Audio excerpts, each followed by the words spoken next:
Today I want to talk to you about some threats to our community groups. These are simply things that we as leaders have to get a hold of, or else they could destroy our groups. We all want our groups to be places and environments where people can experience strong relationships and environments where they can learn to trust each other and grow in their relationship to Christ. These are things that could destroy that. The first one is inconsistent attendance.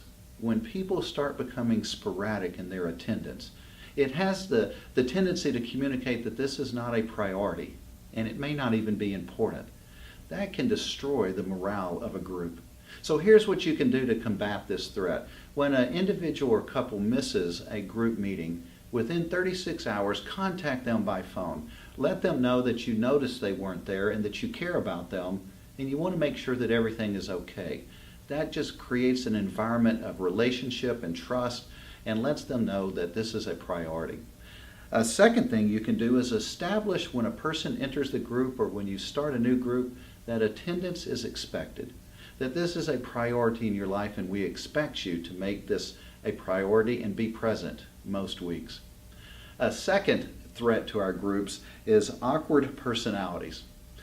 There's an old adage that says if you can't identify the weird person in your group, it's probably because it's you. We all know that we bring our idiosyncrasies and oddities to every group, and that can be a good thing. But there are a couple personalities you need to be aware of. The first one is the dominator. And this is the person who tends to dominate the conversation and demands that everyone pay attention to them at the expense of the group.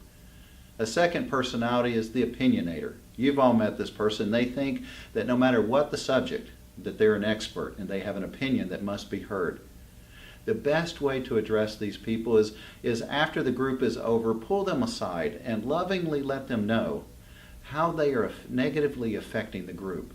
And then give them some tangible ways that they can help the group by contributing in a positive way.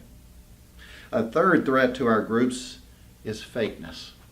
You remember those days when we used to all come dressed up in our best to church? Well, it's easy nowadays to come to the group all dressed up in our spiritual nice clothes, to communicate that we have everything together, that we are more holy than we really are, that life is better than it really is. And this is one of those types of threats that's like a disease. It will eat us away from the inside until the group is just dead.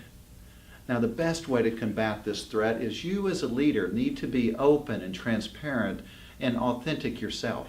Share with the group your struggles, your life, and what God is doing in and through you, both good and where you're not doing so well. Let them know that you're real.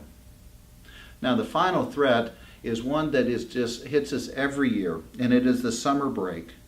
Summer break is a time for change, but it's not a time to stop meeting. In fact, summer break can be hard for some people as now their life is a big transition with children or other things in their life. So instead of taking a break for the summer, use this as an opportunity to continue meeting, but in a different way. As a group, make a plan for how you're going to meet during the summer. Change the location, change the environment, maybe go outside more, but don't stop meeting. So leaders, as you lead your community group, these are some threats that if we leave unattended could destroy our group. Take the initiative and win the day before it kills your group.